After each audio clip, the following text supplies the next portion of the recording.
नमस्कार, स्वागत है आप सभी का वीबी न्यूज में।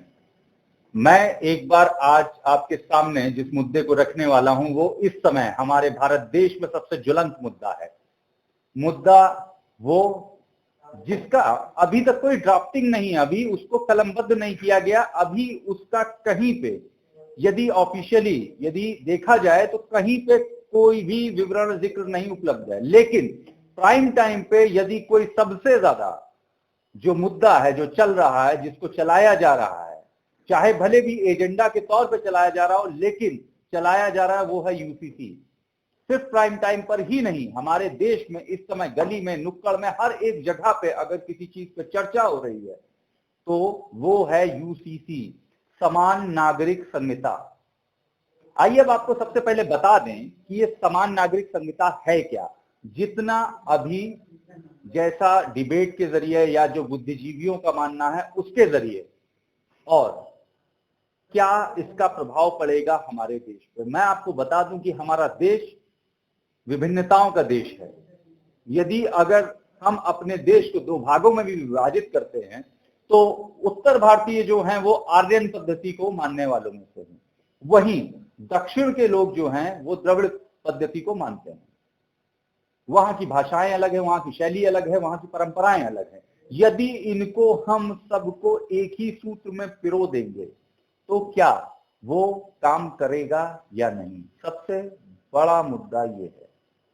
यहां पर सिर्फ और सिर्फ हिंदू या मुस्लिम का नहीं, हमारे देश में तमाम सारी जाति जनजाति और तमाम सारी परंपराओं को मानने वाले लोग हैं।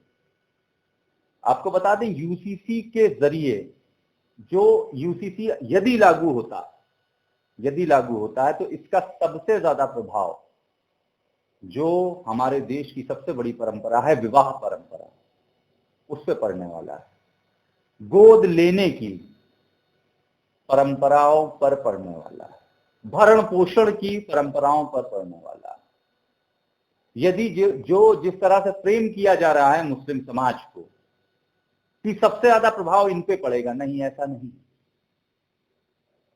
अन्य जितनी भी जाति जनजातियां हैं उन पर भी समान प्रभाव पड़ेगा, क्योंकि किसी भी देश में जहां इतनी भिन्नताएं हों उनको एक ही डंडे से हाथ देना थोड़ा मुश्किल है।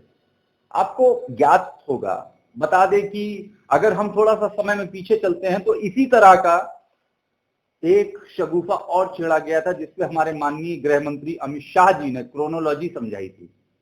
आप लोगों को शायद याद होगा। जी हाँ, मैं बात कर रहा हूं एनआरसी सीएए की, जिसके ऊपर लखनऊ, दिल्ली और देश के तमाम हिस्सों में तमाम तरीके के प्रदर्शन भी हुए।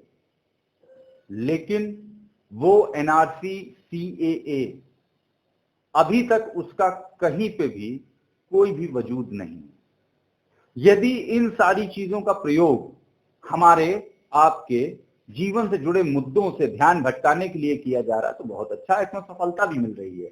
क्योंकि हर जगह पे एक ही चीज के बारे में बात हो रही है, वो क्या है, यूसीसी। जिनको इसके बारे में ज्ञात भी नहीं, जिसको इनके बारे में जानकारी भी नहीं, जानकारी हो भी कहां से, क्योंकि ये कानून बनाया गया है। लेकिन भारत की यदि हम बात करें तो मुस्लिम और ईसाई को छोड़ के बाकी सारे लोग, जैसे हिंदू, सिख, जैन, बौद्ध आदि के लिए एक ही कानून है जो हमारे देश में है। बाकी मुसलमान और ईसाइयों के पर्सनल शरिया कानून भी लागू होते हैं।